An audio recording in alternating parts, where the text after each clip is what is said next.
Berikan aplaus buat Mas Ari. Terima kasih Mas Dianta. Saya bagian tugas untuk melakukan diskriminasi. Jadi kita baru saja melakukan survei terkait hubungan Indonesia Belanda. Jadi pertama terima kasih rekan-rekan yang sudah hadir di sini, dari rekan-rekan komunitas, teman-teman media, wartawan yang sudah hadir. Jadi Mas Iman, terima kasih Mas Erwin, rekan-rekan semua. Jadi yang menarik, sudah bisa ditampilkan belum ya anunya? Slide-nya. Ada anu nggak ya? Slide sudah bisa ditampilkan. Jadi rekan-rekan semua, pertanyaan awalnya adalah apa sebenarnya kita sebagai generasi muda Indonesia hari ini memaknai Indonesia yang sudah 70 tahun merdeka dan sudah 17 tahun memilih demokrasi melalui reformasi. Sehingga pertanyaan soal bagaimana generasi saya, adik saya, dan generasi kita hari ini yang mungkin mayoritas berkumpul di ruangan ini memaknai sejarah Indonesia hari ini, sejarah dalam arti peristiwa masa lalu yang membentuk kita sampai hari ini. Dan hari ini kita melihat Indonesia yang begitu riuh, begitu ramai, dengan persoalan-persoalan sebenarnya politik yang membingungkan kita. Seolah-olah sebagai background saya akan ceritakan 101 pilkada yang berlangsung nanti 2017 itu hanya berlangsung di Jakarta. Persoalan-persoalan ini menjadi sisi keraguan kita ketika kita digiring pada katakanlah wacana tunggal yang pelan namun pasti membawa kita pada arus deras yang semakin meninggalkan nilai-nilai keindonesiaan kita. Sehingga pertanyaan pokok hari ini adalah kita sedang diuji sebenarnya sebagai bangsa, sebagai negara bangsa, dan juga sebenarnya generasi mudanya, karena media sosial begitu kuat mengkampanyekan hal itu. Bagaimana sebenarnya aspek destruktifnya lebih kuat daripada konstruktifnya. Kita sedang ditanya sebenarnya Indonesia ke depan akan kemana, bagaimana negara bangsa kita ke depan. Sehingga pertanyaan bagaimana Indonesia hari ini menjadi kata kunci yang fenomena kita sudah lihat paling gak awal-awal sekitar kontestasi 2014, bahwa kita begitu rentan, begitu rapuh dibelah, dalam arti pembelahan ide dan gagasan. 2014 jadi ajang di mana pembelahan masyarakat yang menyampaikan pada emosi di lapis bawah itu begitu kencang. Nah, pertanyaan pokok bagaimana generasi kita memaknai sejarah. Jadi soal asal usul, soal genealogi kita sebagai bangsa, itu kita ingin merunut sebenarnya. Kalau kita bicara Indonesia hari ini dan mau menatap ke depan, mari kita belajar dari sejarah. Nah, makanya kami melakukan survei ini, survei terkait sejarah, ingatan kolektif dan persepsi kaum muda dalam kaitan hubungan Indonesia Belanda. Ada dua aspek yang kita lihat sebenarnya, aspek kesejarahan.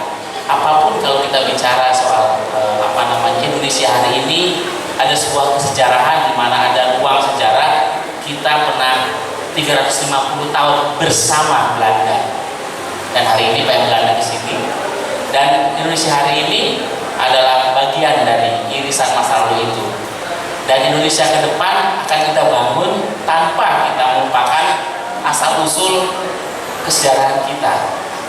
Surveinya menarik, ada banyak sekali yang kita kaji, dan target responden kami dalam survei ini ada generasi muda, generasi Y, katakanlah generasi yang lahir tahun 1980 sampai 2000. Generasi yang melek gadget, pegangannya smartphone, generasi yang sebenarnya 10 sampai 20 tahun lagi akan memegang posisi kunci di Republik. Mereka akan memutuskan yang menjadi pengusaha, menjadi politisi apa. Jadi Indonesia masa depan akan dibutuhkan oleh generasi Y. Jadi kita perlu menegaskan soal keindonesiaan kepada mereka, generasi Y ini. Slide pertama. Jadi pertanyaannya adalah seperti apa kaum muda Indonesia hari ini memahami dan memaknai sejarah bangsanya. Itu adalah pertanyaan kunci sehingga kami 3 lembaga, SAIRIS, Para Sindiket dan Syarikat Indonesia bekerja sama konsorsium untuk melakukan survei. Ini baru awalan, jadi akan ada tahap-tahap selanjutnya untuk melakukan penelitian terkait persepsi generasi muda terdidik Indonesia tentang sejarah dan ikatan kolektif. Ya, kita dalam konteks Indonesia Belanda, masa lalu, sekarang, dan masa depan. Jadi kita ingin membangun masa depan Indonesia yang lebih baik dengan merefleksi pada masa lalu, bukan dengan bernostalgia, tapi merefleksikan masa lalu. Jadi jelas tadi bahasa generasi muda terdidik. Jadi generasi muda terdidik adalah mereka yang lahir tahun 1980 sampai tahun 2000. Next. Ya, tujuan survei kami adalah mendalami ingatan kolektif dan sejarah, persepsi di kalangan generasi yang mengenai hubungan Indonesia Belanda. Jadi mengapa kita menggunakan Indonesia Belanda? Karena persis di situ gagasan Keindonesiaan itu dirumuskan, dialami, dan kemudian diaktualisasikan menjadi Indonesia merdeka yang kita hidupi selama 70 tahun hari ini. Pertama adalah soal jarak sosial generasi Indonesia dengan Belanda. Bagaimana generasi muda, generasi itu memahami Belanda dalam jarak sosialnya hari ini? Maka mereka sadar dekat atau jauh. Yang kedua, soal jarak historis kesejarahan kita dengan masa lalu bangsanya. Jadi bagaimana generasi muda kita hari ini, saya berdiri saja ya, mohon maaf, saya berdiri saja lebih enak. Jadi bagaimana generasi muda kita hari ini memahami masa lalu, historisitas. Lalu dari situ kita yang ketiga soal narasi ingatan kolektif dan sejarah.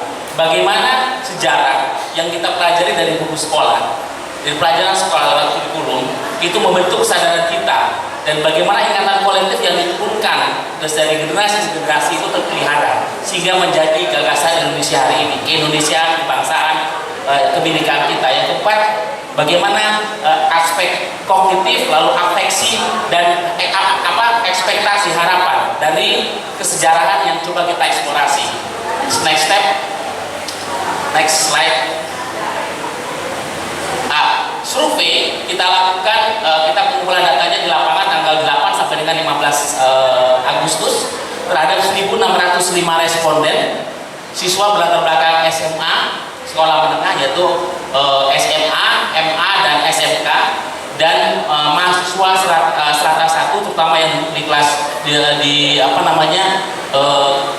dan 3, mereka pada dalam rentang usia 15-30 tahun. Jadi mereka adalah generasi Y, generasi yang menjadi target responden kita. Dengan teknik survei multi-step random sampling, kita menyasar ada 64 SMA sederajat, lalu 43 universitas di 14 provinsi, 29 kabupaten kota yang tersebar dari Sumatera sampai dengan Papua. Ya, dengan margin of error dengan level 9,5% kita margin of error 2,5%. Next. Temuan hasil survei yang akan kita eksplorasi ada 4 kategori. Yang pertama adalah kita akan melihat soal sejarah sosial historis. Bagaimana sejarah sosial kita dengan Belanda. Belanda adalah negara yang pernah mengkoloni, pernah menjajah Indonesia. Bagaimana hari ini generasi kita memaknai hubungan itu, dan jarak historisnya. Bagaimana historisitas kita dengan pengalaman sebagai bangsa terjajah memahami itu. Temuan menariknya adalah generasi kita, generasi muda adalah generasi tanpa dendam. Tapi yang dekat dengan masa lalu. Kita tidak punya dendam sejarah, tapi kita tidak melupakan sejarah. Itu temuan menarik bahwa ada awareness sejarah dari generasi kita. Yang kedua adalah dari aspek ingatan kolektif dan sejarah. Yang menarik adalah kita memahami bahwa Belanda menjajah Indonesia dalam kolonialisme Belanda di Indonesia dan memunculkan figur Soekarno sebagai sepasang narasi dominan.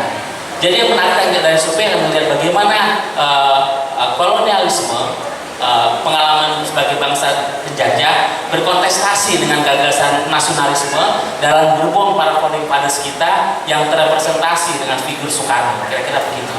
Keempat, soal persepsi, bagaimana orang muda kita mempersepsi beberapa isu dominan, beberapa lintas dan waktu dalam beberapa isu. Terkait yang pertama adalah konteks generasi muda hari ini seperti apa. Next. Ini bagaimana konteks orang muda Indonesia hari ini memahami soal jarak sosial dan jarak historis. Yang pertama, ini adalah isu-isu yang sangat melekat dengan generasi muda hari ini. Isu-isu yang cenderung miring, cenderung berbau negativitas. Yang pertama soal narkoba, yang kedua soal pelecehan seksual, ketiga soal tiga tawuran, dan soal benci. Jadi fenomena-fenomena sosial khas orang muda ini menjadi perbincangan kita sehari-hari, baik secara positif atau secara negatif. Yang pertama soal narkoba.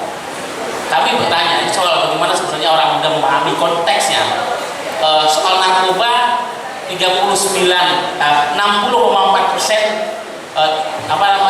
tidak mengetahui temannya memakai narkoba. Dalam arti sebenarnya dominan generasi muda kita sebenarnya tidak memakai atau berjarak dengan persoalan narkoba sebenarnya. Itu generasi yang masih bisa persoalan kedua adalah 79,6% tidak mengetahui bahwa mengalami pelecehan seksual dan segala macam. Jadi isu pelecehan seksual sebenarnya hanya isu minor di kalangan generasi muda sebenarnya. Lalu persoalan tawuran ya cukup dominan 5,5%. Lalu persoalan bully. Nah, ini sebenarnya di sekolah, di SMA, dan di kampus persoalan bully cukup sangat dominan. Jadi soal bully sangat mengetahui. Jadi 81,3% itu mengetahui soal bully. Bullying bagaimana senioritas kepada junior segala macam itu, ospek segala macam itu kan sangat dominan bagi orang muda. Jadi isu-isu ini sebenarnya konteksnya. Nah, bagaimana generasi dengan konteks seperti ini memahami kesejarahan dan memahami Indonesia hari ini. Next. Nah sekarang persoalan hubungan Indonesia dan Belanda. Menarik hubungan Indonesia Belanda, bagaimana hubungan Indonesia Belanda hari ini kita tarik dan kita refleksikan soal kesejarahan Indonesia Belanda yang kita pernah jaya selama 350 tahun. Secara umum menarik adalah orang muda kita punya pemahaman sejarah dalam arti sosial itu bahwa yang terlintas, yang pertama dalam pikiran orang muda ketika mendengar kata Belanda adalah penjajahan. Kemudian adalah ada kincir angin, lalu persoalan beasiswa. Jadi tiga isu itu mengidentifikasi Belanda hari ini. Soal jarak sosial adalah Belanda masih dipersepsi sebagai bangsa yang pernah menjajah, sebagai penjajah. Dua, persoalan kincir angin, mungkin karena tadi kita diskusi kenapa kincir angin itu menjadi ikon Belanda. Ya mungkin karena di kota-kota besar selalu ada Holland Bakery atau walaupun itu bukan Belanda sebenarnya, tapi Holland Bakery menjadi identifikasi bahwa bagaimana kincir angin itu menjadi identifikasi ikon Belanda di luar setelah penjajah. Lalu scholarship, memang Belanda banyak memberikan bantuan-bantuan pendidikan untuk generasi muda Indonesia. Kemudian yang menarik adalah bagaimana sebenarnya generasi muda kita Indonesia hari ini itu sebenarnya sangat dalam hubungan luar negeri tentang Belanda adalah mereka melihat Belanda sebagai penjajah dengan punya kesejarahan bahwa mereka pernah menjajah. Angka 350 tahun diafirmasi bahwa kita 350 tahun menjajah, walaupun itu debatable, tapi angka 350 tahun itu menjadi bentukan bahwa sadar orang muda kita. Sehingga ketika ditanya kedekatan sosial, kita tidak bermasalah.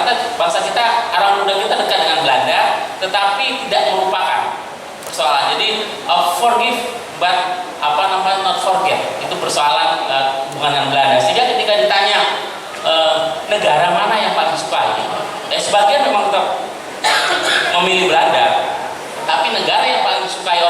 kita hari ini itu adalah Jepang. Jadi yang menariknya adalah Jepang adalah negara yang juga pernah menjajah Indonesia.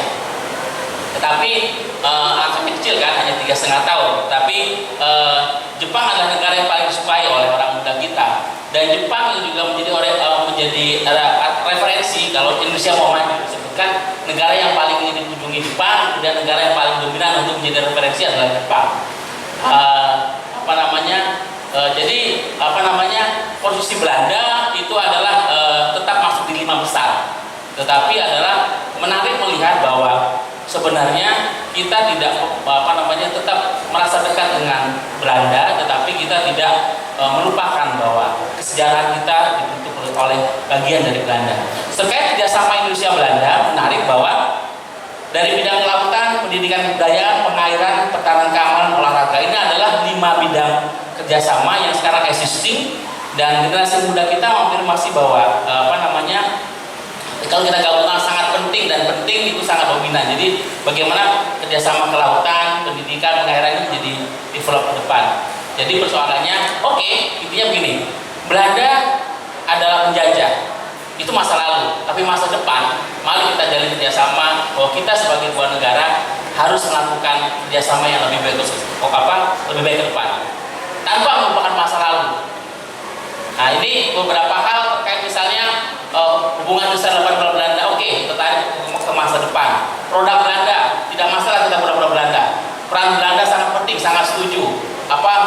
Teman orang Belanda, dan banyak hal-hal yang kita coba terkait hari ini. Kunjungan Perdana Menteri Belanda ke Indonesia hari ini sangat diapresiasi oleh kaum muda kita sebagai upaya sebenarnya untuk menjembatani lalu dan masa depan. Jadi hal-hal sangat positif bagaimana generasi muda kita melihat Belanda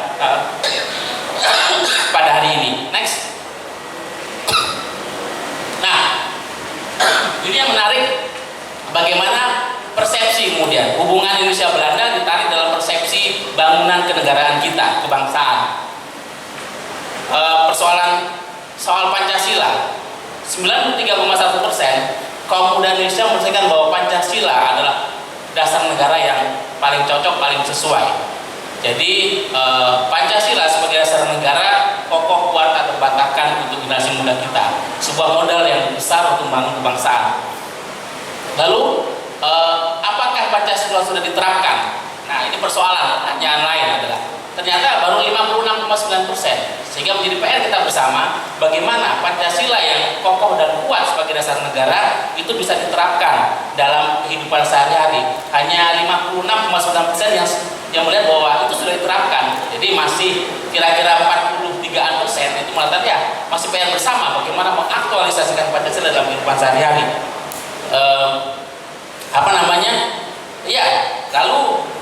Pancasila masih sangat relevan dalam kehidupan bernegara kita, bagaimana itu digunakan sebagai instrumen untuk merekam kebersamaan kita sebagai bangsa. Itu 85,3%. Next. Jadi yang menarik bagaimana dari wacana soal penjajahan Belanda, kerjasama Indonesia Belanda, kita menarik kepada Pancasila.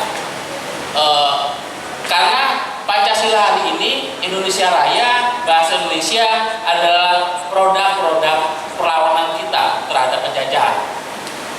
Yang menarik ini generasi muda kita. Kenapa bangunan kebangsaan itu sangat kuat? Tadi Pancasila 93%, Indonesia Raya 74,5%. Generasi muda kita sangat hafal betul lagu Indonesia Raya. Walaupun pernah kejadian di rejim sebelumnya ada menteri yang tidak hafal lagu Indonesia Raya, menteri pemuda lagi. Jadi itu tapi alhamdulillah walaupun ada menteri yang tidak hafal Indonesia Raya, generasi muda kita mengafirmasi sendiri bahwa 74,5% sangat hafal Indonesia Raya. Dan ini soal bahasa Indonesia, ini adalah ikon-ikon keindonesiaan. Satu, bahasa Indonesia Raya, lagu Indonesia Raya. Yang kedua adalah soal bahasa Indonesia. Di tengah gandrungnya generasi muda kita akan bahasa asing. Generasi saya itu banyak anak-anaknya di rumah itu ngomongin bahasa Inggris. Tapi saya tegaskan bahwa jangan kamu tuh orang Jawa, kamu orang Indonesia. Kalau mau belajar bahasa, yang di rumah itu bahasa ibunya bahasa Indonesia.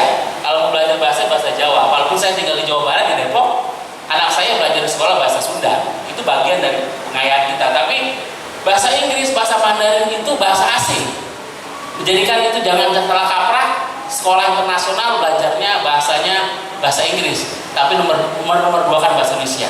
Itu sebuah kekhawatiran. Tapi faktanya 59,8% generasi muda kita masih menggunakan bahasa Indonesia sebagai bahasa sehari-hari, dan 39,4% masih menggunakan bahasa daerah, bahasa Jawa, bahasa Sunda, bahasa Papua, bahasa Ambon. Nah, ini sebenarnya modal keindonesiaan kita. Sumpah Pemuda 28 Oktober itu masih tumbuh subur pada hari ini, dan hanya 0,8% yang menggunakan bahasa asing. Berikutnya, ya, generasi muda kita di luar semua ikon-ikon kebangsaan tadi, Pancasila, Indonesia Raya, bahasa Indonesia, sangat membanggakan Indonesia. Sangat membanggakan Indonesia, dan mereka sangat bangga bahwa Indonesia adalah negara yang kaya raya, sebesar 39,9% karena sumber daya alam. Kemudian juga kebinekaan itu dominan. Jadi 35,5% orang muda kita membanggakan Indonesia karena kebinekaannya, karena pluralismenya, karena keberagamannya. Jadi itu adalah bagian dari entitas kita sebagai bangsa, bagian dari gagasan keindonesiaan sendiri, fakta objektifnya sendiri bahwa kita adalah bineka, bahwa kita adalah kebudayaan dan kebinekaan. Jadi hal itu adalah sangat dominan. Soal Bhinneka Tunggal Ika, 9,3% sepakat bahwa Bhinneka Tunggal Ika menjadi bagian dari dasar negara kita yang dicengkram oleh burung Garuda. Semboyan Bhinneka Tunggal Ika adalah sebuah maklumat bersama bahwa persatuan dan kesatuan bangsa adalah diktum yang harus kita jaga bersama sampai hari ini. Next. Nah, rekan-rekan, menarik. Mengapa gagasan soal Belanda adalah pernah menjajah kita selama 350 tahun, dan orang muda kita masih terus mengingat Belanda sebagai penjajah. Tetapi mengapa tadi gagasan soal Keindonesiaan, Pancasila, Bhinneka Tunggal Ika, kebinekaan, bahasa Indonesia, lagu Indonesia Raya itu sangat kuat? Persis karena sebenarnya ketika satu sisi kita mengalami penjajahan, pada saat yang sama sebenarnya muncul gerakan perlawanan terhadap penjajahan. Jadi kolonialisme dilawan dengan gerakan anti kolonialisme itu muncul dalam gagasan kebangsaan. Jadi nasionalisme, kolonialisme, peace of peace, nasionalisme, dan nasionalisme itu adalah yang kita hayati sebagai keindonesiaan hari ini. Ini menariknya adalah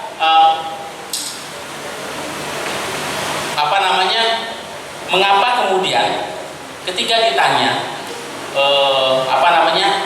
kita setuju bahwa Belanda pernah menjajah 350 tahun, ya 52,8%. Lalu kita setuju bahwa Belanda adalah penjajah, ya sebesar 37 atas 20.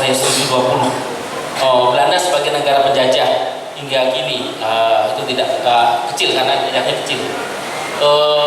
Nah, bagaimana peristiwa sejarah ini menarik. Ini peristiwa sejarah masa lalu dengan Belanda, ada politik etis, sistem hukum, kekayaan alam, politik urban, kerja paksa, dan klaim Belanda atas dan Barat. Jadi ada peristiwa sejarah Belanda di masa lalu terkait misalnya hal-hal yang negatif, soal politik adu domba, kekayaan alam, kerja paksa, itu udah muncul ketidaksukaan yang kuat dari generasi muda kita. Sebenarnya tidak sukanya sangat kuat, kerja paksa, adu domba, dan kekayaan. Tetapi hal-hal yang dipandang positif adalah bagaimana Belanda ketika melaksanakan politik etis, kemudian sistem hukum administrasi kita sekarang masih mewarisi Belanda, KUHP kita masih mengacu pada KUHP berwarisi Belanda, itu cukup suka. Jadi bagaimana sebenarnya penjajahan itu juga dilihat dari dua sisi, yang anti kemanusiaan, yang pro kemanusiaan, kira-kira begitu. Orang kita bisa melihatnya dengan lebih clear. Nah, sehingga menarik ke depan adalah orang muda kita mengafirmasi bahwa setuju bahwa 52% Belanda menjajah selama 350 tahun. Jadi menariknya adalah bagaimana pengalaman penjajahan itu pada saat yang sama adalah menumbuh suburkan gagasan-gagasan soal Keindonesiaan yang tadi juga kita coba cek lewat lagu, Pancasila, kebinekaan, segala macam. Dan persis kita tanya generasi muda kita, siapa pahlawan idola Anda hari ini? 33,6% menjawab Soekarno pahlawan nasional idola kaum muda hari ini. Mengapa Soekarno? Bukan soal Soekarnonya, tapi Soekarno adalah representasi simbolis dari gagasan besar anti penjajahan, anti kolonialisme, anti imperialisme, yang sebenarnya keindonesiaan kebangsaan kita hari ini sebenarnya representasi daripada para founding fathers kita yang diwakili oleh Soekarno. Yang muncul kemudian gerakan tokoh penjajahan adalah era Kartini, Jenderal Sudirman, Kapten Patipura. Jadi Soekarno dipahami satu sebagai manifestasi gagasan keindonesiaan, kedua sebagai sosok nomor satu integrasi nasional, dan sebenarnya pembawa besar gagasan-gagasan keindonesiaan.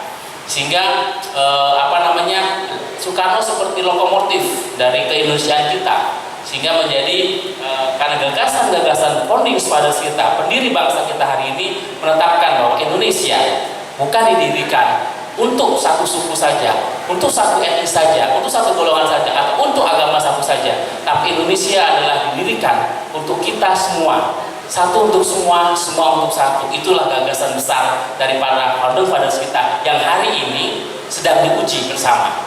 Tapi kita bangga bahwa generasi muda kita punya fondasi yang kuat untuk membangun Keindonesiaan. Next.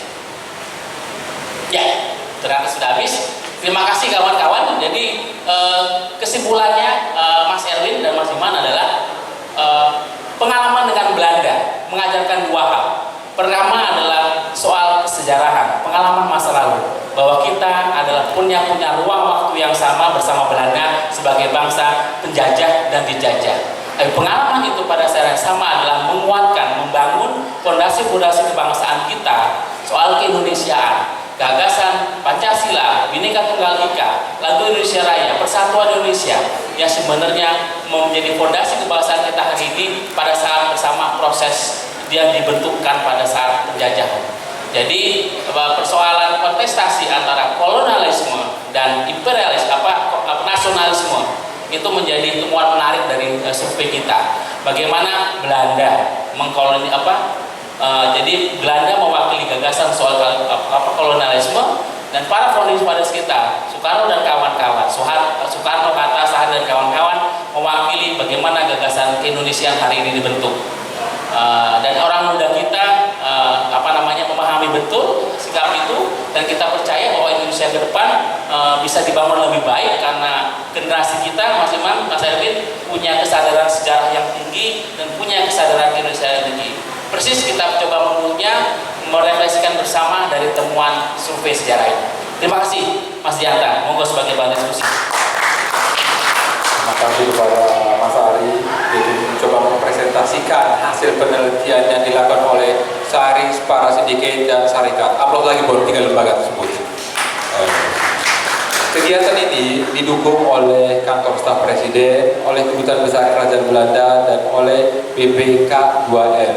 Dan harapannya adalah kita kembali mengingat dan pada akhirnya memandang generasi Y, generasi muda terhadap kejadian-kejadian di masa lalu.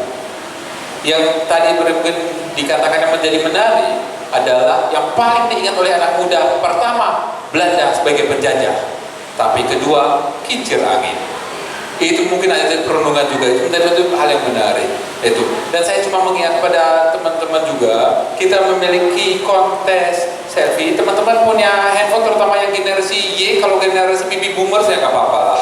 Itu kalau generasi teman-teman yang dari sekolah perguruan tinggi punya handphone, coba handphonenya, coba ada. Oke, ibu boleh ikut. Jangan lupa coba nyalain kameranya, selfie ke belakang sini, itu di post. Karena biasanya kebetulan jurinya itu ada di depan sini, jadi kalau di foto kan seneng, jadi kemungkinan besar kalian bisa menang selfie kontesnya, ya itu. Coba mana fotonya, coba foto-foto dong, sama hashtag itu. Oke teman-teman, ya yang berikutnya kepada saudara saya Mas Erwin yang coba akan mempertajam hasilnya. Terima kasih. Terima kasih, selamat siang. Ini yang teman-teman lahir antara periode 1980 sampai 2000 bisa angkat tangan. 1980 sampai 2000.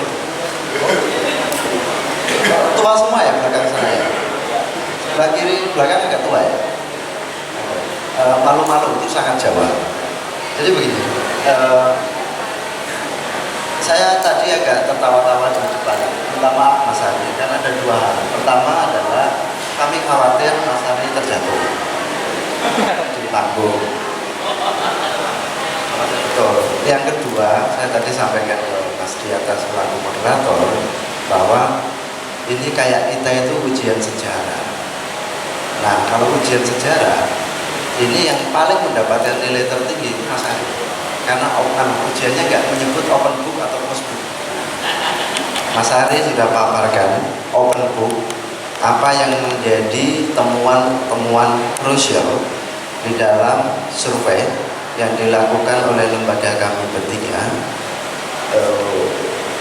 pada tanggal 1 sampai 15 Agustus 2016 di Indonesia dengan responden kira-kira 1.605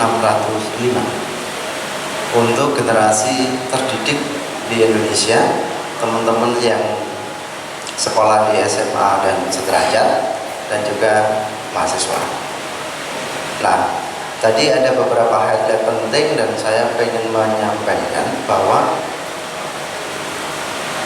pesan utama dari survei ini kalau kita membaca adalah pesan tentang mental perception di dalam generasi Y, generasi milenium yang jumlahnya pada tahun 2015 sekitar 95 juta. Artinya kita sedang berdiskusi dengan 95 juta penduduk atau warga negara Indonesia. Dan 95 juta ini berada di persimpangan jalan. Nah, atau kita sedang ada di simpang 5 Semarang. Nah, mau milih jalur yang mana untuk bisa mencapai sebuah identitas politik kebangsaan yang tadi di dalam survei kita itu sungguh luar biasa, memberikan analitik yang cukup surprise, cukup mengejutkan bahwa generasi Y adalah generasi yang lahir dekat dengan sejarah masa lalu tetapi tidak menyimpan dendam. Oleh karena itu di dalam cara membangun di generasi Y ini, maka kita harus mencari sebuah formula bagaimana nilai tanpa dendam itu dibangun.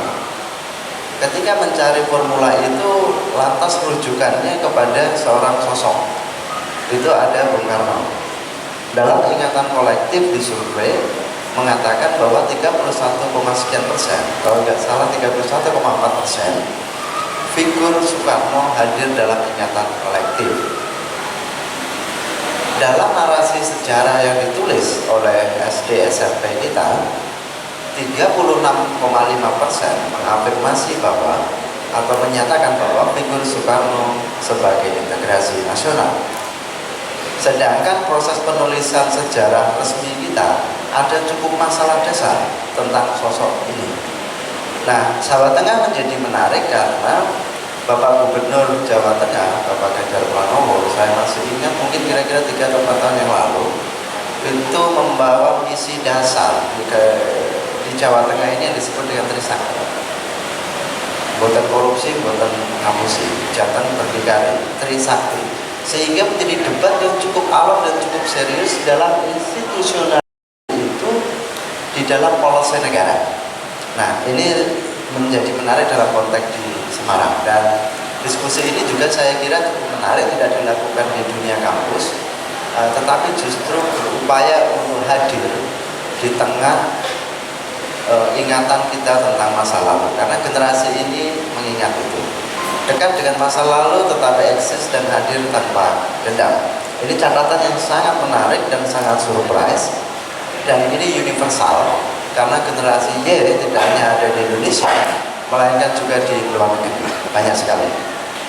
Nah, catatan kami yang lain adalah menunjukkan bahwa fenomena global pada saat ini menunjukkan sebagai sebuah tantangan yang cukup menarik, cukup exciting gitu ya, tentang konservatisme.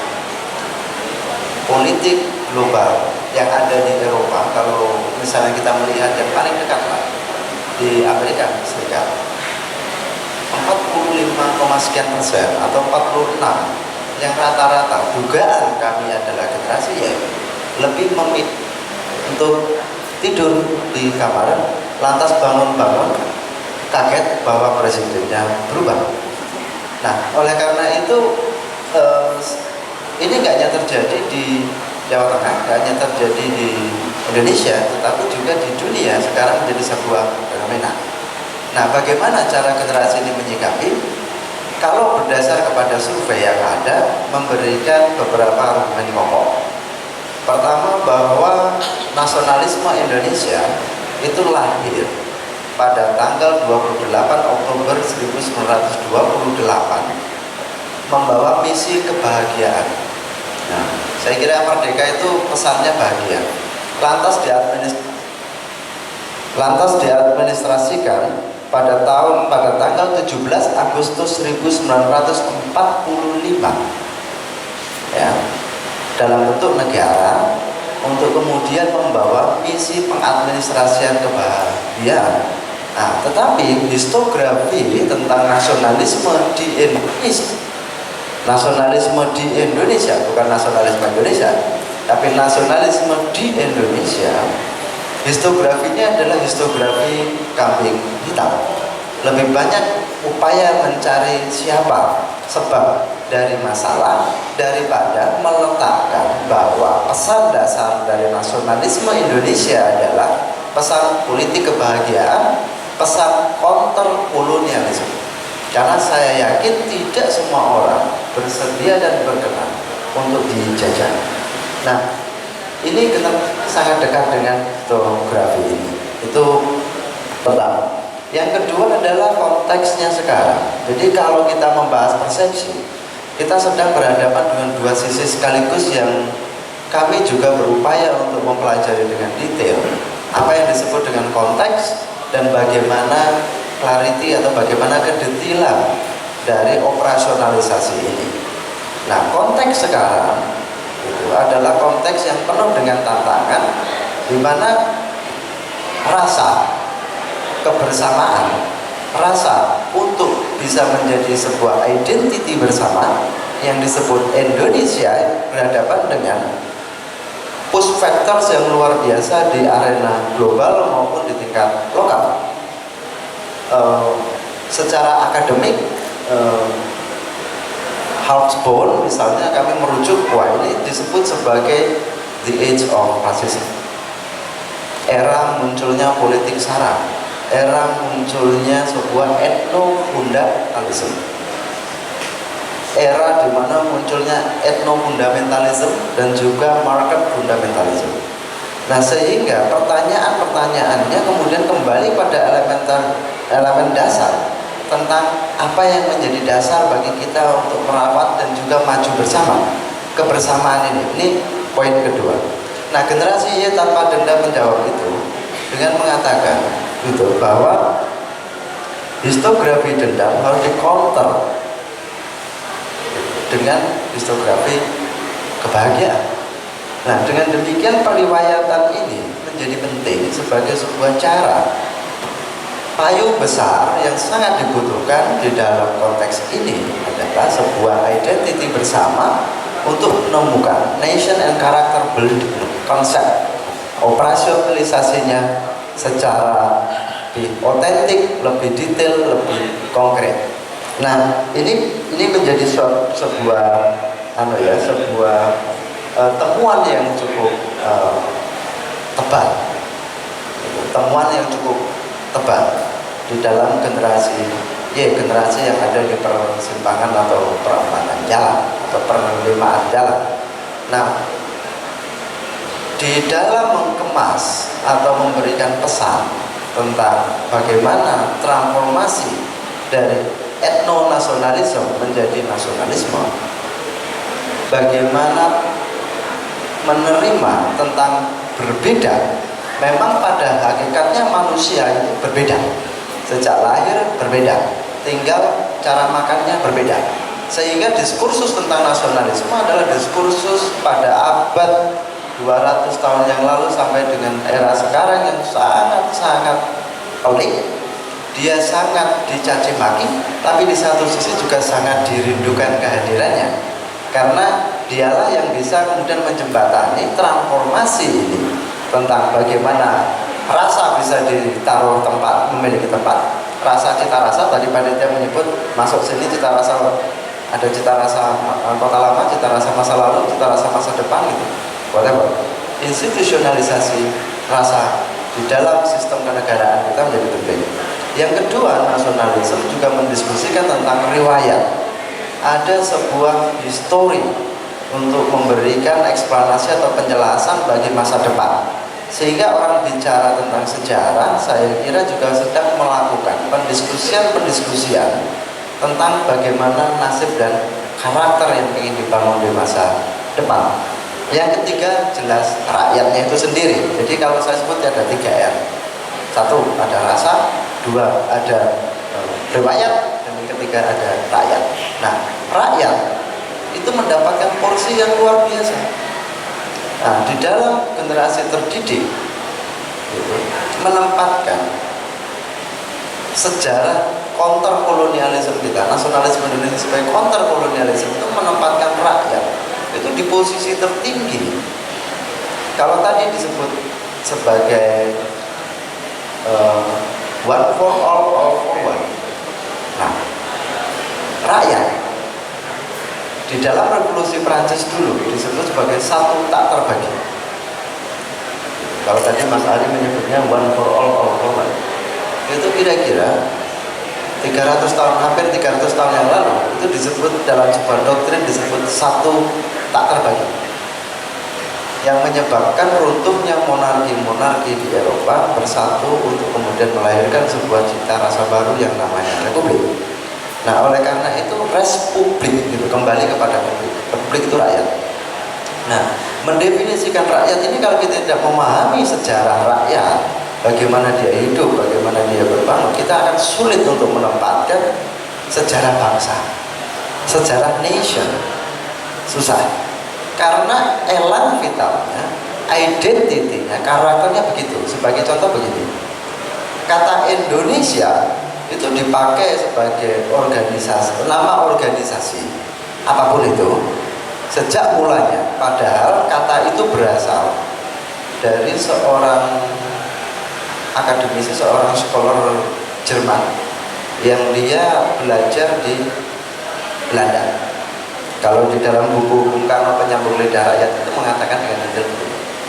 Nah, lantas Pak Jordan ini memberikan argumen bahwa secara antropologi, secara geografis ini begini, kondisinya adalah dia kepulauan dan dia ada di antar samudera. Oleh karena itu Indonesia. Nah, itu kemudian menjadi nama organisasi Perhimpunan Indonesia, Partai Nasional Indonesia, Partai Komunis Indonesia, menjadi nama tentang Sarekat Indonesia, apa? Nah, dalam arti ini saya ingin mengatakan bahwa nama itu kemudian mendapatkan artian politik. Dari nama akademik mendapatkan artian politik. Dalam organisasi politik bersatu di 28 dan kemudian membuat Indonesia sebagai nation state. Jadi kira-kira memang umurnya belum ada 100 tahun. Indonesia sebagai negara bangsa tidak pernah dijajah, tapi dia lahir dari counter penjajahan itu. Nah, pesan ini bagi Eropa, bagi Belanda sendiri yang pernah melakukan penjajahan, bahkan Jepang, gitu ya. Di Jepang, bahkan pesan tentang counter kolonialisme diterima betul, sehingga hubungan Indonesia-Jepang memang sangat baik. Generasi Y merepresentasikan bahwa ketika pilihan preferensinya kemudian ke Jepang bisa dimengerti. Rujukan Indonesia kemana? Jepang. Rujukan kemajuan ekonomi Indonesia bisa di. Tapi kalau balik, semua mobilnya Jepang, Mas. Nah, itu juga menjadi persoalan gitu loh. Bahwa kita kok tidak bisa memproduksi mobil sendiri kan? Itu kira-kira generasi Y ini juga punya impresi dia tidak mau bergabung dengan state as an agency, tapi state sebagai sebuah arena untuk ekspresi policy, state sebagai sebuah arena untuk memayungi sebuah kebijakan, dia tidak mau. Nggak boleh sebuah negara dibaca untuk kepentingan suku, dibaca untuk kepentingan agama, ras dan sebagainya. Generasi ini sangat reject. Nah, tapi cara merejectnya adalah dengan tadi, seperti di pemilih di Amerika, hipotesis kami adalah ya tidur saja, nggak usah ikut berpolitik, karena politik itu mencari kursi. Ya, karena preferensi di generasi Y selain membaca dalam pengertian letterless text, adalah juga generasi ini memiliki preferensi yang luar biasa karena perkembangan revolusi teknologi IT. Dengan WhatsApp, mungkin tadi Pak Moderator mengatakan Mas Diata ini selfie nanti karena para jurinya ada di antara kalian. Nah, ini itu, sehingga apa, preferensi tentang IT sebagai sebuah revolusi teknologi sangat teknikal. IT ini mendapatkan peran gitu ya, di hati generasi Y. Nah, sehingga memang ada sebuah pertanyaan lanjut, bangunan nasionalisme perlu untuk kemudian mengadap, diinterpretasikan kembali berdasarkan pada konteks, dan perlu didetailkan untuk urusan-urusan di generasi Y yang lebih bicara soal ekonomi, IT. Yang ekonominya, cirinya kalau tadi 35,5% budaya. Oke. Budaya 35,5%. Pertama 39,9% sumber daya alam. Kebanggaan atas budaya mungkin lebih mendapatkan artian kualitatif. Sumber daya alam kita tidak dinikmati oleh rakyat kita. Sebagai contoh sederhana, mungkin di meja ini satu-satunya paling otoritatif tentang sumber daya alam kita adalah anti dehidrasi. Ini kelapa muda. Ini minuman anti dehidrasi. Jadi memang kondisinya kalau kita lihat plastiknya dibikin di mana? Mejanya dibikin di mana? HP Anda dibikin di mana? Nah, ini yang kemudian perlu mendapatkan tempat, bahwa generasi ini pengen bersuara dan pengen mengatakan bahwa dalam bahasanya masa kecilnya Mas Janenti disebut less unridden. Ya, less unridden. Biarkan mereka bicara. Nah, dengan demikian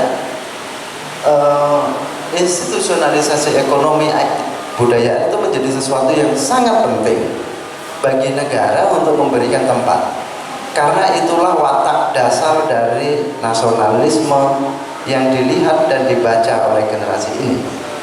Nah, ini bukan hanya untuk Indonesia, melainkan juga untuk situasi sekarang ini yang kita berhadapan dengan etno-fundamentalisme dan juga market fundamentalisme. Etno-fundamentalisme sedikit kita di depan salah bicara, di viral. Ini cari titiknya, kalau di video diedit dikit masalah. Ya, itu konkret, akibat viral menjadi masalah. Yang kedua, market fundamentalismenya. Gitu. Jadi produk-produk luar negeri kita tidak mendapatkan tempat. Sehingga secara epistemologi generasi ini memotret bahwa pengen independen. Kami sangat mengharapkan bersandingan dengan negara, dan kalau negara mengharapkan bantuan, ini mohon maaf, begitu congkaknya generasi ini. Kalau negara mengharapkan bantuan, kami akan membantu. Loh, uang pemilu itu menentukan nasib 5 tahun habis tidur kok. Jadi kira-kira yang dihadapi itu adalah tipologi dengan karakteristik yang seperti ini. Maka nasionalisme Indonesia dengan watak-wataknya tadi dan menjawab secara ke dalam tentang national integration program perlu kemudian memiliki pendalatan yang lebih otentik, dan itu bukan urusan negara saja, tapi itu urusan kita, karena tadi menjadi sebuah bangsa itu merubah dari subjek aku, saya menjadi kita. Nah, ini kita cari alasan bagaimana kemudian menjadi kita. Saya kira poin-poin dasarnya demikian. Kalau boleh diresum ya tadi ya, karena kita juga mencoba memahami ini nanti dengan diskusi beberapa keyword ataupun poin kunci ini kita bisa eksplorasi dan bisa dikonfirmasi karena rata-rata 80% yang hadir di forum yang terhormat ini generasi ini. Satu, dia lahir dengan ikatan sejarah yang kuat dan bersifat memori kolektif tetapi tanpa dendam. Yang kedua, dia memiliki instrumen IT yang luar biasa tetapi juga dia menjadikan push factors bagi institusionalisasi itu. Dan kemudian sangat dekat dengan budaya lokal, dengan tradisi mereka, budaya di mana mereka tinggal. Dan yang paling utama adalah jumlahnya yang begitu hebat, maka tidak hanya di Indonesia, generasi ini memiliki frekuensi yang sama tentang menyelesaikan masalah nasionalisme yang sama. Nah, sehingga kalau boleh menutup menyampaikan akhir dari apa yang saya sendiri secara pribadi mengekstraksi dari produk riset ini, nasionalisme Indonesia ini sebagai produk counter kolonial sebenarnya juga menjadi solusi terhadap masalah-masalah yang sekarang berkembang. Kalau kita mengecek internet dan melakukan comparative studies, semua pemimpin negara-negara di Eropa, di Amerika, dan mohon maaf, banyak terjadi di dunia hari ini justru setback, kembali kepada era-era kegelapan Eropa. Terima kasih. Itu memang yang sangat tajam. Itu kalau saya sih gampang saja. Ini tadi saya tanya, merasakan nggak gedung ini terasa Belanda nggak? Iya. Tapi kami sudah sediakan makanan buat teman-teman. Itu makanan wedang tahu. Habis itu ada es kelapa, sangat tidak Belanda, sangat Indonesia. Ini adalah cara mengindonesiakan semua gedung Belanda, simpelnya. Ya. Nanti ada Indonesia itu. Dan terakhir ini buat kiai saya itu mungkin pada kira merefleksikan keindonesiaan masa depan itu pada Kiai Aziz, dipersilakan. Aplaus dulu buat Kiai Aziz. Terima kasih. Assalamualaikum warahmatullahi wabarakatuh. Selamat siang, menjelang makan siang. Kayaknya ini sudah agak nggak betah ini untuk mencicipi pecel tadi atau manyung. Baik, saya tidak lama-lama, hanya sekali-kali 5 menit saja, karena kalau diperpanjang akan terjadi revolusi. Menarik apa yang dipaparkan oleh penelitian ini, bahwa dari penelitian generasi Y tadi itu kesimpulannya sangat padat dan itu sangat juga harus ada tindak lanjut ke depan, bahwa generasi Y ini adalah generasi yang hidup tanpa rasa dendam terhadap masa lalu. Ini kesimpulan yang harus menjadi titik pijak dalam kehidupan kita. Itu dimensi waktu kita kan hanya ada 3, masa lalu, masa kini, dan masa yang akan datang. Hanya 3 hari aja. Hanya 3 hari, masa lalu, masa kini, dan masa depan. Nah, tapi ada yang hanya punya masa kini saja, namanya hotel. Itu nggak punya masa lalu dan nggak punya masa depan, adanya masa kini aja. Hanya itu aja, yang lain tetap 3 hari. Nah, menarik bahwa persepsi ini kan yang diteliti adalah persepsi. Ini soal mentalitas. Soal mentalitas, soal bagaimana kita bersikap terhadap sesuatu. Dalam hal ini adalah bersikap terhadap masa lalu. Dalam kajian sejarah kontemporer itu ada yang mengkaji bagaimana transformasi atau perubahan masyarakat atau orang, individu maupun masyarakat, terutama yang saya garis bawahi adalah kajian tentang masyarakat mengenai persepsi dirinya ketika mengalami sesuatu yang buruk, dalam hal ini kolonialisme. Pertama yang akan dirasakan atau dipersepsikan itu adalah bahwa kami menjadi korban dari sebuah, dalam tanda petik, kejahatan yang disebut dengan kolonialisme. Dan persepsi ini sangat kuat sekali ketika terjadi penjajahan maupun tahun-tahun setelah kemerdekaan, sehingga anti kolonialisme itu menjadi identitas bersama kita yang mampu menyatukan dari Sabang sampai Merauke ini. Itu adalah karena anti kolonialisme, ya. Dan ini wajar aja, di mana-mana seperti itu. Dan itu persepsi yang umum terjadi ketika orang mengalami luka, ya, dalam hal ini luka sosial, luka politik, luka kebudayaan yang cukup dalam, sehingga sebagai victim, sebagai korban, ini menjadi sangat kuat terekspresikan dalam berbagai bentuk.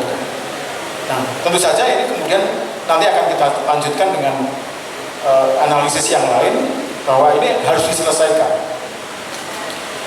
Meskipun saya sangat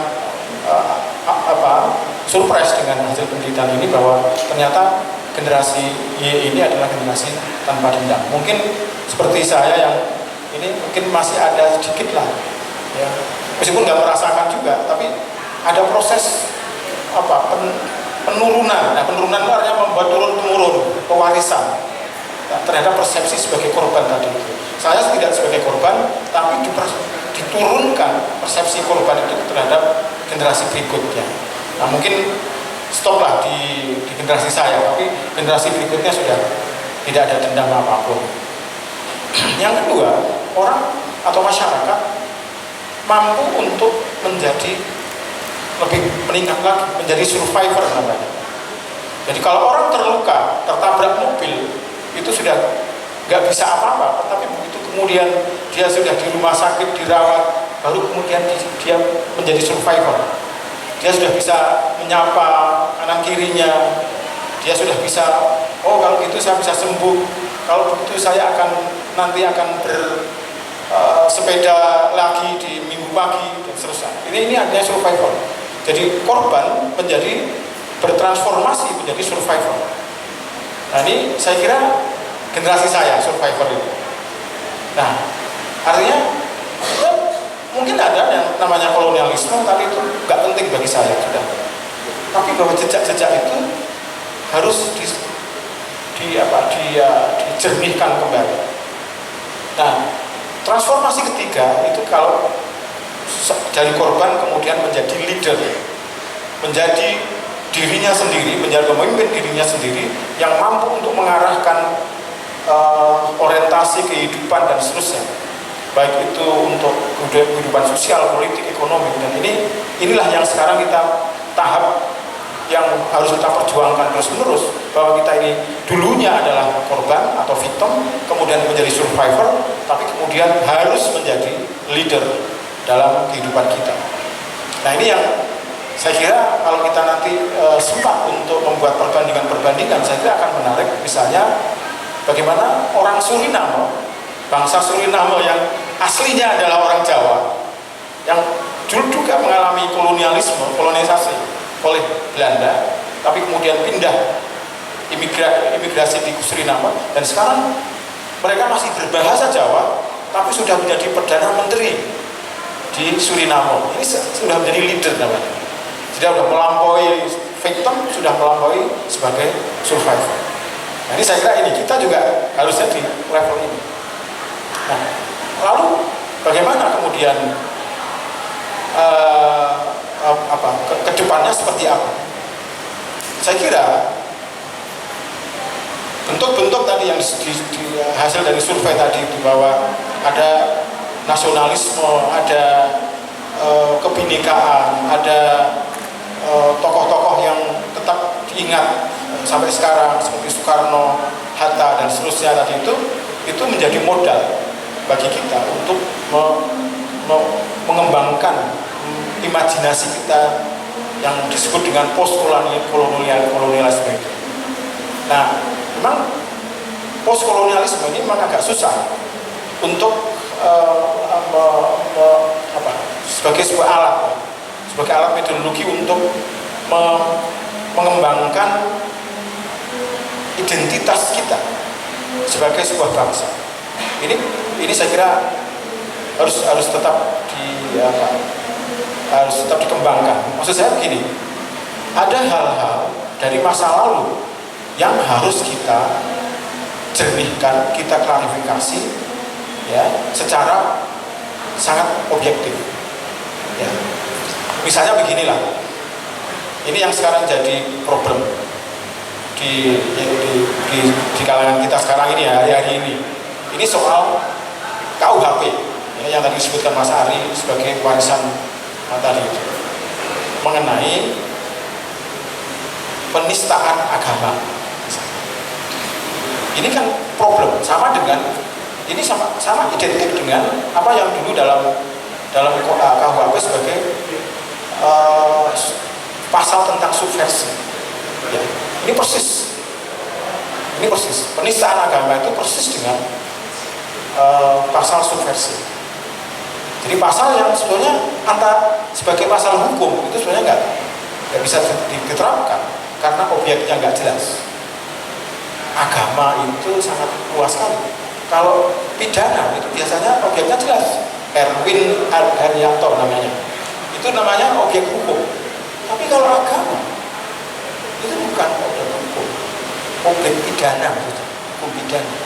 Nah, ini yang sekarang masih tertinggal di pasal-pasal dalam KUHP. Misalnya ini adalah apa? Kemudian yang soal detail, ini soal sisa masa lalu yang saya ingin juga harus diklarifikasi. Soal bahasa, penggunaan bahasa mengenai hal-hal yang berkaitan dengan masa lalu. Misalnya seperti ini, pemberontakan petani. Misalnya, kenapa tidak diubah bahasa itu menjadi perjuangan petani? Jadi pemberontakan petani 1888 atau pemberontakan di Ponorogo. Nah, ini yang contoh aja bahwa ini adalah sisa-sisa dari sesuatu yang ini juga soal mental. Kalau itu kita pergunakan terus, itu artinya kita melestarikan dendam tadi itu sebenarnya. Jadi kira-kira gitu ya. Jadi ada beberapa hal yang ya, soal bahasa, soal kultur. Ya, kultur ini juga sangat menarik untuk dibersihkan, ya, dari terutama misalnya juga agama. Jadi dulu oleh kolonialisme agama itu hanya dipecah menjadi dua. Agama sebagai sebuah keyakinan yang ada di dalam pribadi dan agama sebagai realitas politik. Nah, ini saya kira dualisme seperti ini itu akhirnya melahirkan wacana maupun gerakan Islam yang ya seperti itu sampai sekarang. Kalau tidak seorang sufistik yang tidak peduli dengan politik juga, tapi akhirnya akan muncul gerakan Islam yang murni politik. Jadi nggak ada misalnya agama yang bisa atau belum atau sudah ada tapi itu baru harus dikembangkan lagi. Jadi aneh orang melihat kok agama kumpul sama nasionalisme, itu aneh. Dan sekarang itu terus dikritik oleh kelompok agama yang mengatakan agama ya agama, nggak boleh campur dengan nasionalisme. Nah ini saya kira harus diklarifikasi yang seperti ini. Kalau kita sekarang sudah sejak dulu kita mengatakan bahwa agama dan nasionalisme itu tidak masalah. Kita seperti itu ya. Tapi di kelompok lain itu menjadi problem.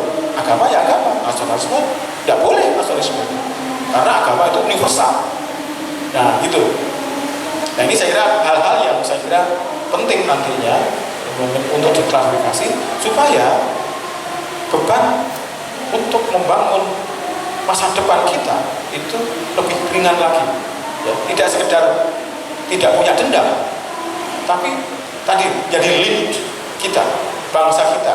Bangsa kita ini adalah bangsa yang religius, bangsa yang beragama, bangsa ini terdiri dari berbagai kultur yang berbeda-beda, terdiri dari berbagai sistem ekonomi yang juga berbeda ternyata.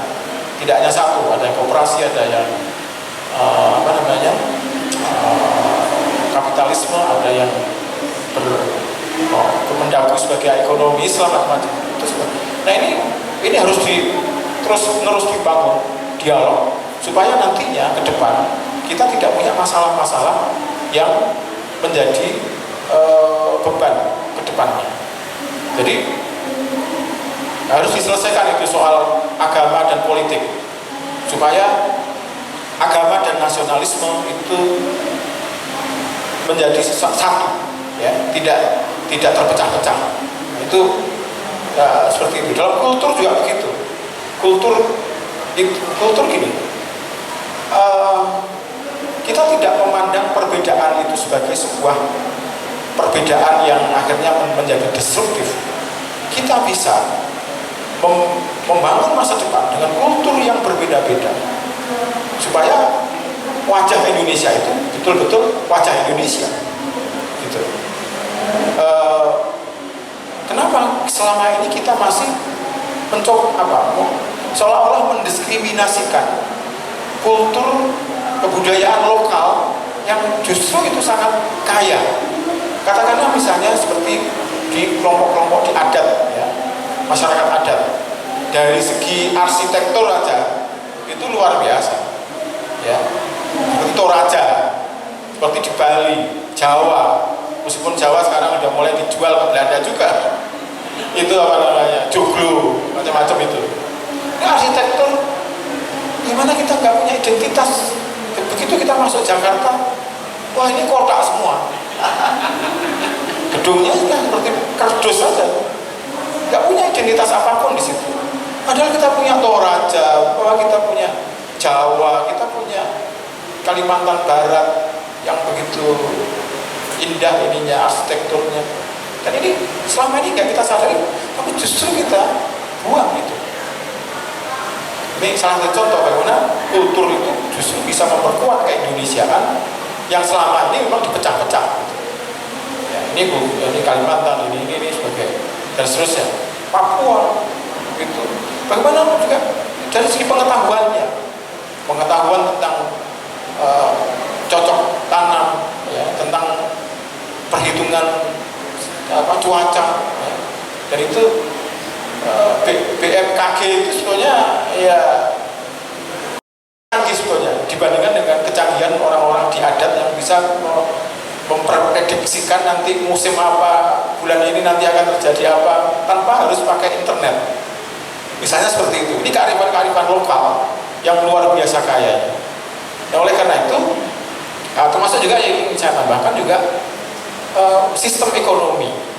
Sistem ekonomi jangan ditunggalkan. Ya, biarkan sistem ekonomi yang berbasis pada kultur tadi itu tetap berkembang, ya. Tapi kemudian bagaimana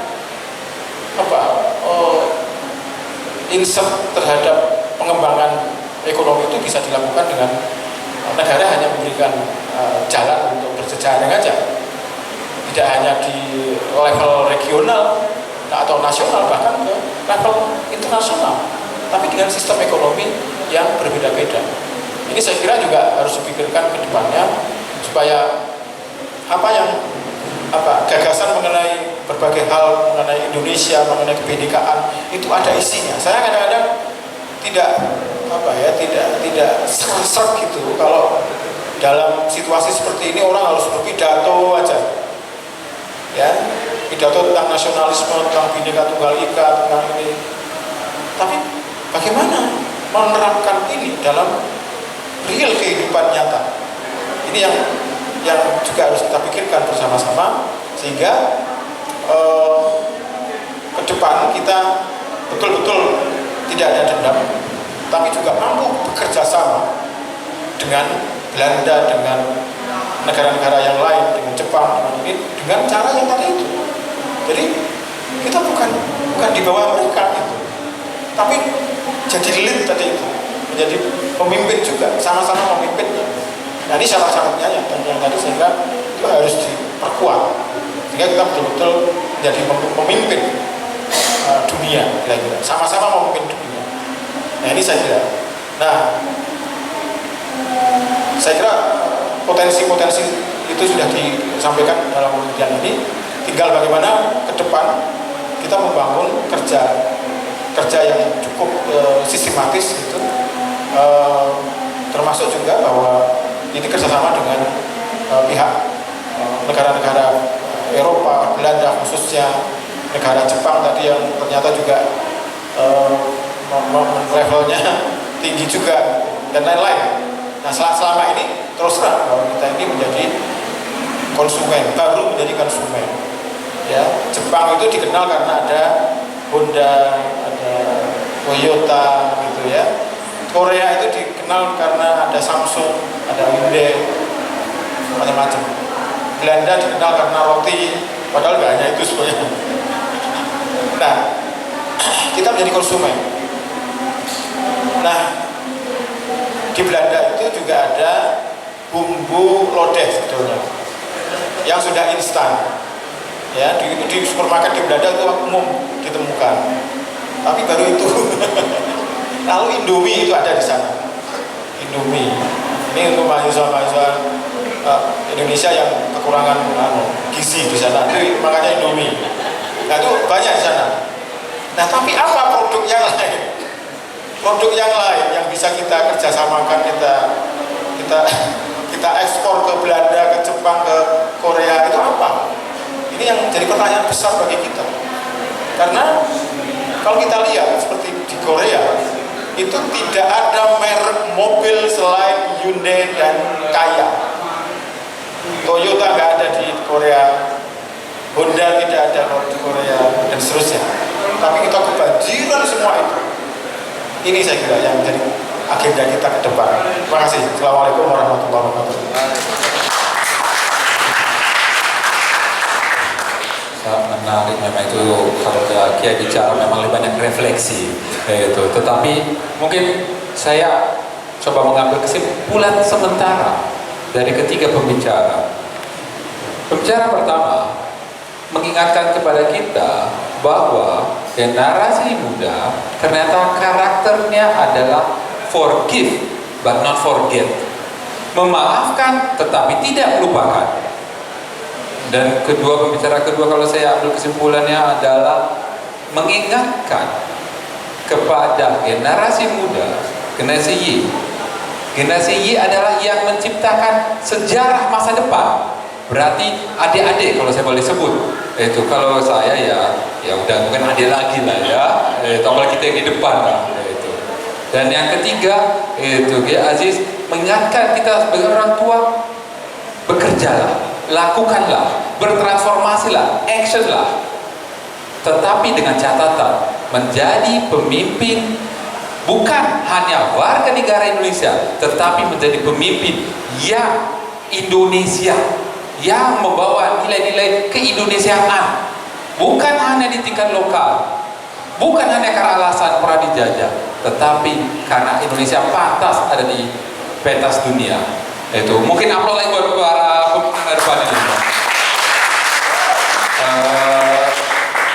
Biasanya pada saat seminar itu ada sesi namanya tanya jawab. Ada yang mau bertanya biar bisa dijawab. Kalau begitu ada yang pengen memberikan pandangannya. Kalau enggak, saya keluar ilmu ekonomi saya. Ya, ini ekonomi. Teman-teman sudah punya ini stiker apa itu buat makan udah dapat? Belum? Semua belum? Hah? Sudah? Semua udah dapat? Belum? Coba siapa yang belum? Hah? Belum? Yang tua-tua udah. Hah? Oke. Teman-teman semua belum dapat ya? Oke. Yang lain rata-rata cuma dapat 1. Saya kasih 3 bagi yang memberikan pandangannya. 3 makanan, jenis makanan teman-teman bisa ambil di depan hanya untuk memberikan pandangannya. Oh Bapak mau? Oh iya Pak. Oke. Oh iya, oh itu udah enak. Ya. Oh, teman-teman ada di generasi Y, teman-teman bisa lihat. Ini adalah karakter baby boomers. Tanpa dikasih insentif, siap untuk maju ke depan. Jadi kalau tahun 28 belum tahu jadi Indonesia, belum tahu jadi pejabat, tapi siap rela untuk berkorban demi negara. Ya, itu bedanya. Ini kan harus didorong dulu. Masih kurang yang 3 ya. Nanti saya tambahkan lah untuk memberikan pandangan dari teman-teman yang muda. Ya, Pak. Ya, saya juga punya 4. Yang mau selfie sama saya silakan ambil 1. Silakan selfie sama saya, silakan ambil 1, boleh 2. Menurut saya Imam Subagio, usia saya sudah swidak 63 tahun. Swidak itu artinya uripe wis suwi, matine wis cedak. Itu swidak. Saya tidak tahu bapak-bapak yang di depan itu usianya berapa. Jadi Mas, sifat bangsa Indonesia itu memaafkan. Itu adalah sifat dasar yang tidak akan hilang dari mana-mana. Sampai pada generasi muda, mereka memaafkan semuanya apa yang pernah dilakukan orang lain. Dan di sini kita tidak pernah mendengar adanya anti Belanda. Tiba-tiba muncul di Jakarta anti Jepang. Tiba-tiba di sana anti Cina. Tidak ada hubungannya dengan Belanda. Jadi dengan Belanda kita sudah selesai. Kenapa sudah selesai? Saya kelahiran 53. Ketika usia saya 8 tahun di Pati, saya itu sering melihat di gereja-gereja orang-orang Belanda, pastor-pastor itu membagikan roti, membagikan mari, membagikan baju, membagikan sabun. Jadi mereka itu senang sekali dengan orang Belanda.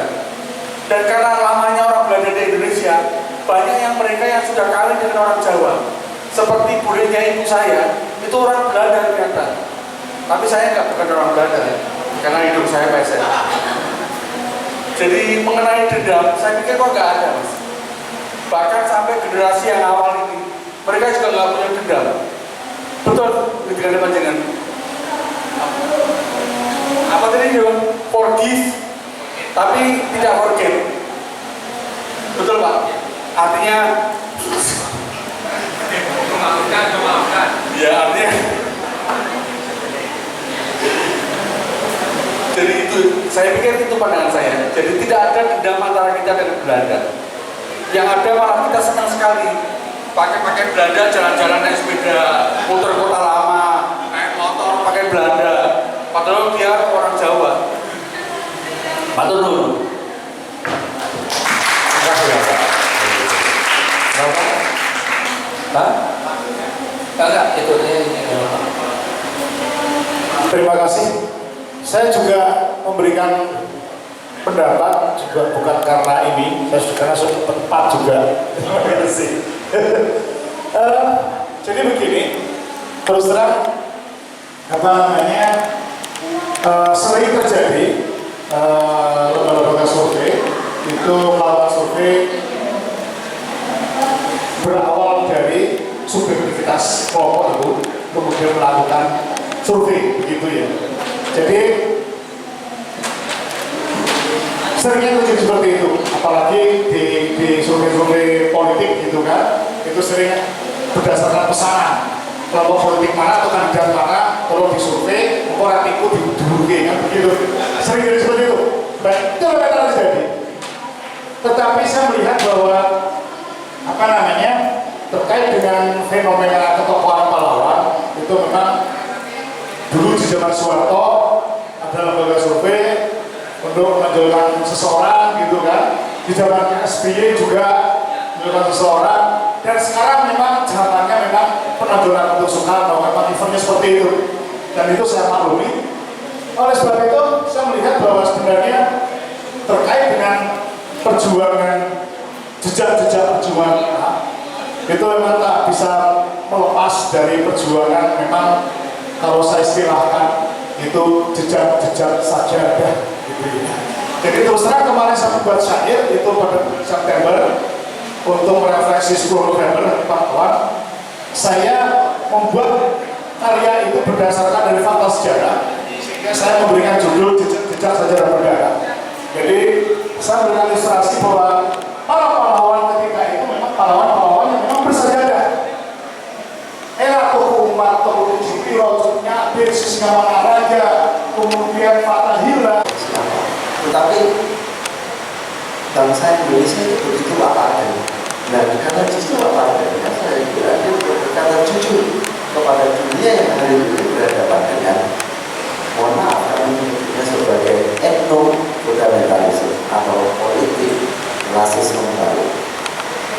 Nah, oleh karena itu boleh jadi di Eropa nanti pada tahun-tahun ke depan, 2017 ke depan, pemilihan para pemimpin kalau tadi agresi militer sebagai satu Indonesia masih ada. Jadi memang membutuhkan sebuah mental building yang berkebutuhan, sehingga kebudayaan nasional saya kira adalah yang ada di konstitusi ini, pucuk-pucuk dari kebudayaan lokal. Identitas keindonesiaan itu tidak bisa, dia uniform, dia seragam. Justru ke Indonesia itu meracun, jadi bawahnya itu benang sama jarum, ya dom. Dom itu kalau saya salah jarum sama. Nah, saya kira itu generasi ini bisa karena multitasking, multidimensional, manusia juga multidimensional. Saya kira semakin kita tidak mengingkari harkat dan martabat sebagai manusia pada daily practice-nya dengan kebijaksanaan, maka kita bisa menjadi sesuatu. Dan itu persoalannya adalah bukan persoalan umur. Nah, saya kira kalau yang dikatakan oleh seorang novelis itu Mas Diana, adalah saya senang pada soal umur, kan? Tapi soal pengalaman. Nah, sejarah itu sudah dibangun pengalaman. Saya kira menginstitusikan pengalaman-pengalaman dari teman-teman, dari kita sendiri. Nanti Mas ada Semarang, setelah Semarang mungkin ada titik-titik yang lain teman-teman bisa mengikuti itu baik on air maupun kopi darat. Silakan. Saya kira poin dasarnya itu teman-teman, saya usul juga boleh mengakses seluruh produk yang dipublish di sini kalau mau memperdalam itu. Semoga menjadi tema yang cukup menarik untuk menatap dan melihat masa depan nasionalisme Indonesia. Terima kasih. Ini teman-teman saya mau nanya, udah pada main kupon kan? Cuma kalau pegang kupon nggak apa-apa, ambil makanan saja, kan gratis. Itu kalau mau ambil kupon sebelah kiri, itu nggak apa-apa kok, itu nggak ada tulisan dilarang makan kan? Ada tulisan dilarang makan aja orang di sini masih makan, apalagi nggak ada tulisan. Ya, jadi nggak usah khawatir lah. Itu ada yang memberikan ini tanggapan dari teman-temannya, terutama yang muda. Itu. Jadi satu lagi, Krista Fest ini itu selain diselenggarakan oleh saya Inspirasi Syarikat sama Siluet, didukung oleh kantor staf presiden, Duta Besar Kerajaan Belanda dengan BPK 2R. Tapi alhamdulillah, dan yang paling utama adalah didukung oleh komunitas.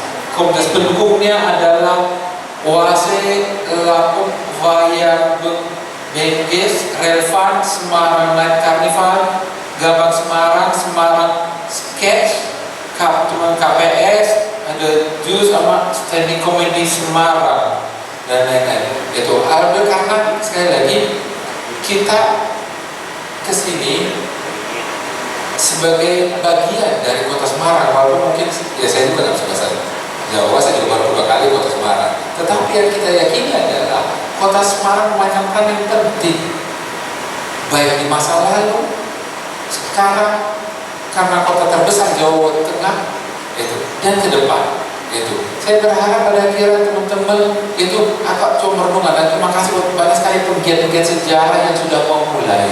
Sama seperti Ototrep ini, kebetulan Bu yang urusan Bu Wakil Wali Kota ini katakan ini juga baru dibentuk, baru dirapikan, speaker juga baru gitu.